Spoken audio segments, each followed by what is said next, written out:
नमस्कार, dB live Maharashtra में आपका स्वागत है। मैं हूं आंचल और मेरे साथ मौजूद है मेरे सहयोगी अविनाश जी। बहुत बहुत स्वागत है आपका और हमारे तमाम दर्शकों का जो इस वक्त डीबी लाइव महाराष्ट्र देख रहे हैं। इस वक्त महाराष्ट्र से बड़ी खबर सामने आ रही है कि एकनाथ शिंदे ने, शिवसेना प्रमुख एकनाथ शिंदे ने बीजेपी के सामने सरेंडर कर दिया है। जो लगातार सीएम पद के लिए दावेदारी पेश कर रहे थे वो बीजेपी के सामने झुक गए हैं। उन्होंने अपना एक बयान देते हुए साफ कर दिया है कि उन्हें पीएम मोदी और अमित शाह के फैसले के साथ वो फैसले से मंजूर है। उन्होंने आगे कहा कि बीजेपी जिसे चाहे वो सीएम बना सकती है, वो उनके फैसले का समर्थन करेंगे।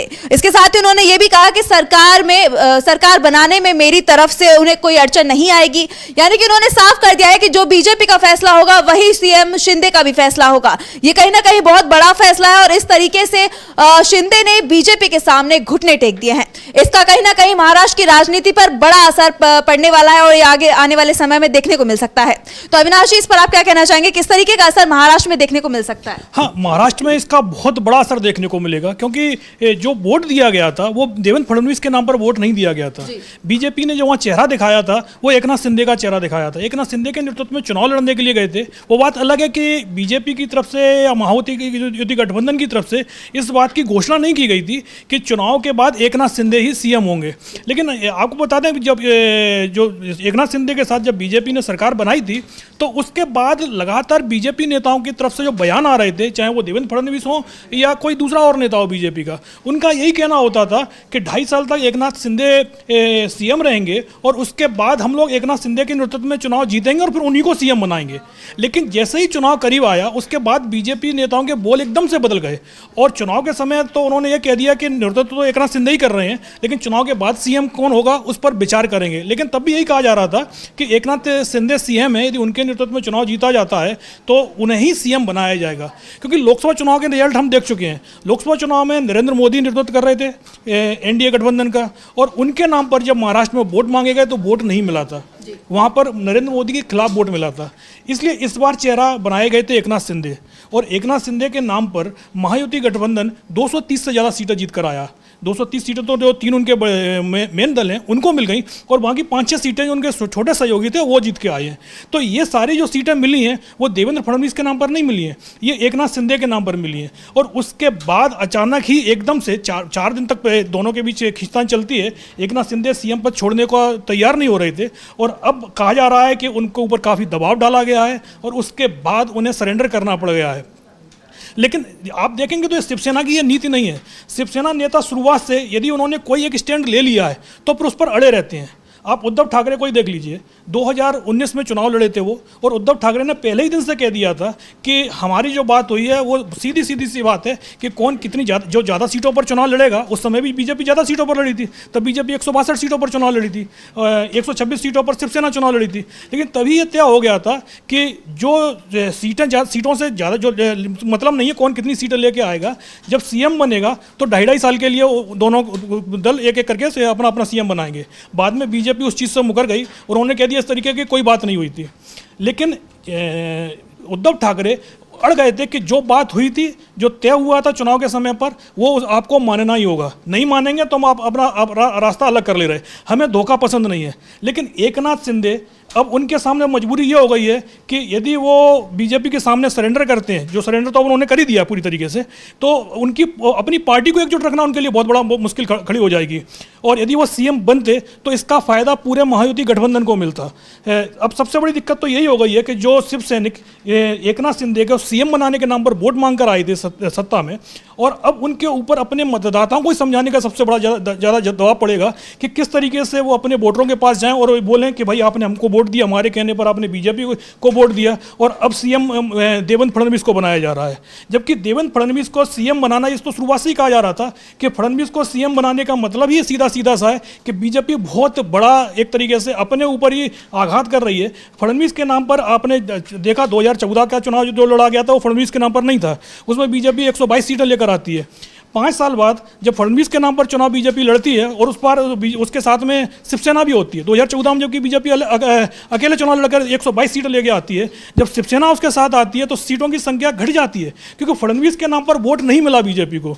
और इस बार बीजेपी को जो वोट मिला है वो एकनाथ शिंदे के नाम पर मिला है, क्योंकि आपने देखा कि लोकसभा चुनाव के समय पर ही जो महाराष्ट्र में मराठा वोटर था वो बीजेपी से नाराज हो गया था और वो पूरी तरीके से महाविकास आघाड़ी के साथ चला गया था।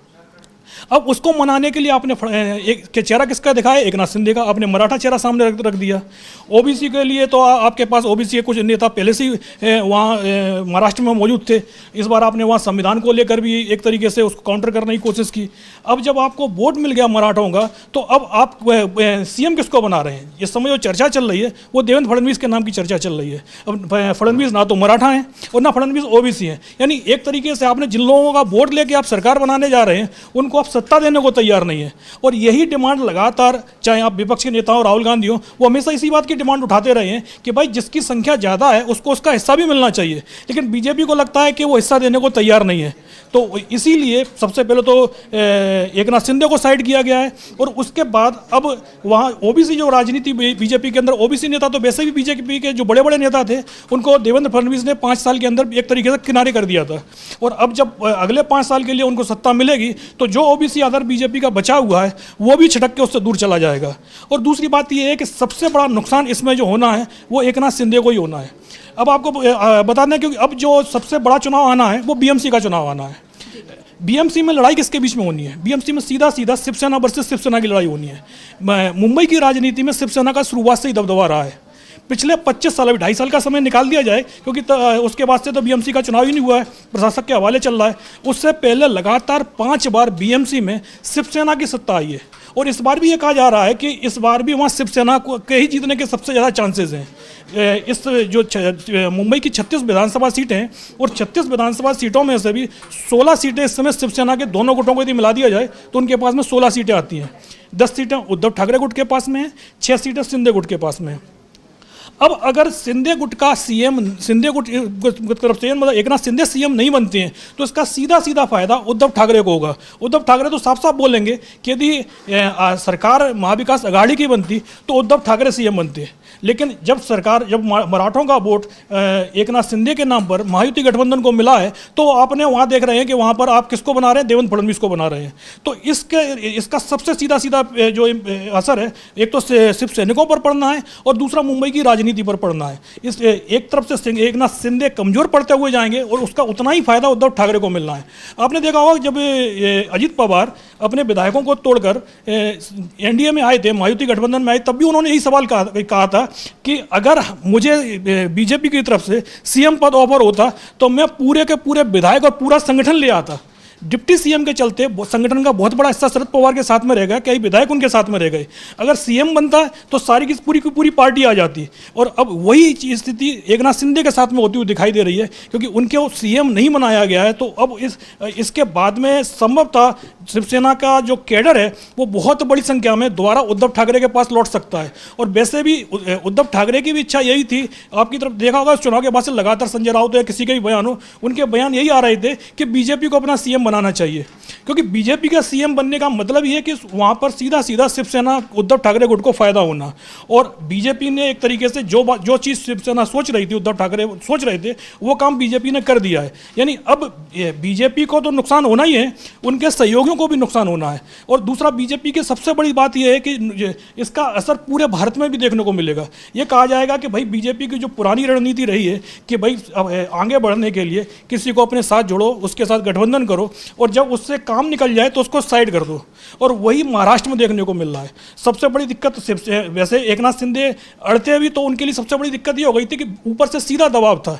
एक तो ईडी का प्रेशर था, ये कहा गया था 2.5 साल पहले भी एकनाथ शिंदे ने जब शिवसेना छोड़ी थी तब भी ये कहा गया था कि ये ईडी का खेल है। अगर एकनाथ शिंदे शिवसेना से बगावत नहीं करते तो संभवतः वो जेल में भी जा सकते थे क्योंकि शिंदे के कुछ करीबी लोगों तक ईडी पहुंच चुकी थी।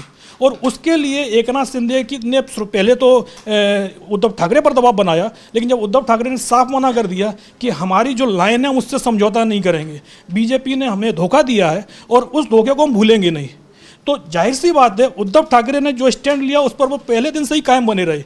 लेकिन दूसरी तरफ आपने देखा कि एकनाथ शिंदे बीजेपी के जरा सा प्रेशर 2.5 साल पहले भी नहीं झेल पाए थे और उस प्रेशर में उन्होंने शिवसेना तोड़ दी थी। और अब जब उनके पास में दोबारा से मुख्यमंत्री बनने का चांस था तो दोबारा भी वो बीजेपी का प्रेशर नहीं झेल पाए। बीजेपी की तरफ से तो एक तरीके से सबसे पहले कल के दिन आपने देखा दिन भर की एक बाइट चलती रही थी मोदी सरकार के मंत्री रामदास अठावले, वो सीधा खुलकर बोल रहे थे उद्धव ठाकरे यदि एकनाथ शिंदे तैयार नहीं होते हैं तो बीजेपी को अजित पवार के साथ मिलकर सरकार बना लेनी चाहिए। और जाहिर सी बात है अजित पवार तो पहले से ही बीजेपी का साथ देने का ऐलान कर चुके थे। जो शिंदे की बार्गेनिंग पावर थी एक तरीके से अजित पवार ने पूरी तरीके से खत्म कर दी थी। अजित पवार के लिए भी शिंदे से बेटर उन्हें लगता है कि भाई शिंदे की जगह अगर देवेंद्र फडणवीस या कोई और बन जाता है तो वो अजित पवार की राजनीति को सूट करता है, क्योंकि मराठा राजनीति में एकनाथ शिंदे भी मराठा हैं, अजित पवार भी मराठा हैं। और जो अजित पवार का आधार मुख्य आधार जो है वो मराठवाड़ा क्षेत्र में और पश्चिमी महाराष्ट्र में है। वहाँ पर एक शिवसेना भी मजबूत रही है। आज की तारीख में भी जब अभी चुनाव हुआ है तो सबसे ज़्यादा जो लड़ाई सीट बंटवारे में हुई है वो शिंदे और अजित पवार के बीच में ही हुई है। और वो लड़ाई कहाँ के लिए हुई थी? मराठवाड़ा की सीटों के लिए और पश्चिमी महाराष्ट्र के लिए। अजित पवार खुद चाहते हैं कि एकनाथ शिंदे जितना कमजोर पड़ेंगे उतना ही हम मजबूत होंगे। तो इसीलिए अजित पवार ने शुरुआत में ही सीधा सीधा बीजेपी को सपोर्ट कर दिया कि अब अपना सीएम बना लीजिए, एकनाथ शिंदे को मत बनाइएगा। और उसी के आधार पर रामदास अठावले का बयान आया कि यदि शिंदे तैयार नहीं होते हैं तो फिर उनको साइड कीजिएगा। अजित पवार तो 60 में आ ही गए हैं। वैसे भी जरूरत कितनी है सीटों की? 145 सीटों की जरूरत है। उसमें से 132 बीजेपी के पास पहले से ही है। उनके छोटे से एलाइज जो हैं वो 5 सीटें लेके आए हैं। 2 बीजेपी को जो निर्दलीय विधायक जीत कर आए हैं उन्होंने सपोर्ट कर दिया है। तो बीजेपी की सीटों की संख्या वैसे 139 पहुंच रही है, उन्हें 6 सीटें सिर्फ चाहिए। और अजित पवार के पास 41 सीटें हैं। अजित पवार को तो मौका चाहिए कि भाई शिंदे यदि हटते हैं तो उतना बड़ा दबदबा उनका उसमें बढ़ जाएगा गठबंधन में। तो इसीलिए शिंदे के पास में कोई ऑप्शन नहीं बचा था। पहली बात तो ये थी कि यदि वो गठबंधन तोड़कर जाते हैं तो 2.5 साल पुराने जो केस बंद हो गए वो दोबारा से खुलने का खतरा था। और यदि वो केस खुलते तो जाहिर सी बात है फिर शिंदे के करीबियों पर जेल जाने के खतरे शुरू हो जाते। हालत ये हो जाती है कि जिस तरीके से शिंदे ने पार्टी तोड़ी शिवसेना को, वो शिंदे की पार्टी भी टूट सकती थी। तो इसी दबाव में आकर आज एकनाथ शिंदे को आगे बोलना पड़ रहा है टीवी पर कि हम सीएम पद का दावा नहीं शुरुआत से ही नहीं कर रहे थे, हम कॉमन मैन हैं। जब यदि आप कॉमन मैन थे तो 23 तारीख के बाद से ही आप इस चीज़ को बोल देते कि भाई तीनों लोग बैठेंगे और जिसके नाम पर सहमति बनती है हम अपना दावा वापस ले रहे हैं। आपने वापस तो लिया नहीं दावा, आप शुरुआत से ही अड़े रहे उस चीज़ पर कि सीएम हमारे नेतृत्व में चुनाव लड़ा गया है। शिवसेना के तमाम नेता बयान दे रहे थे शिंदे के पक्ष में। यदि एकनाथ शिंदे का उनके ऊपर वो नहीं होता है, निशारा नहीं होता, तो इस तरीके के बयान नहीं आते ना। बीजेपी की तरफ से बयान क्यों नहीं आ रहे थे? अजित पवार की तरफ से इस तरीके के बयान क्यों नहीं आ रहे थे? बयान सिर्फ शिवसेना की तरफ से क्यों चल रहे थे? क्योंकि एकनाथ शिंदे कुर्सी छोड़ने को तैयार नहीं हो रहे थे। लेकिन बात वहीं आई जब ईडी का प्रेशर आया, ईडी की उस ताकत उन्हें पता थी कि भाई क्या हो जाएगा, तो उसके बाद उनके पास में और कुछ नहीं बचा था, उन्होंने अपने कदम वापस लिए हैं। ये उनका एक मजबूरी वाला फैसला है। ये यदि उद्धव ठाकरे यदि यहाँ होते तो वो किसी कीमत पर भी अपने कदम पीछे नहीं खींचते।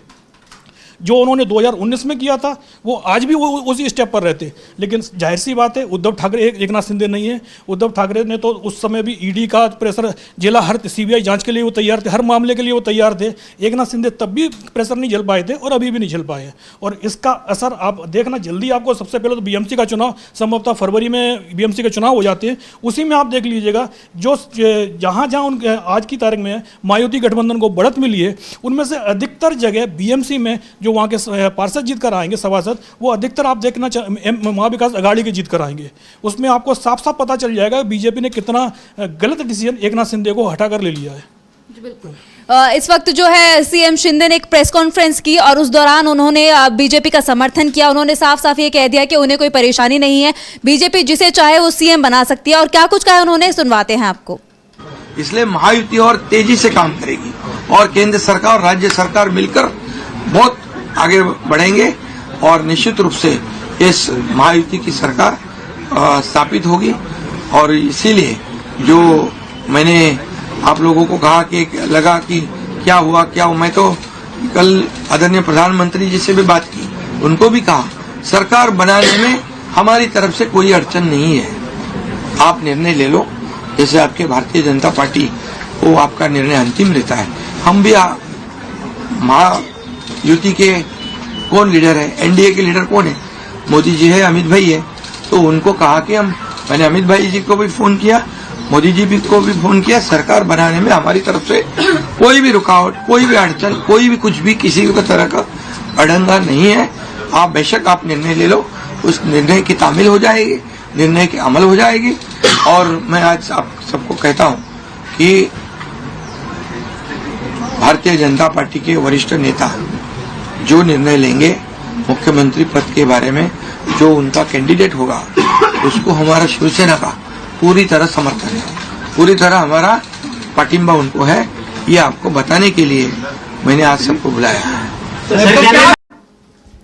तो शिंदे ने ये साफ कह दिया है कि बीजेपी और पीएम मोदी जो भी फैसला लेंगे, जिसे भी वो सीएम चुनना चाहेंगे, वो उनका समर्थन करेंगे।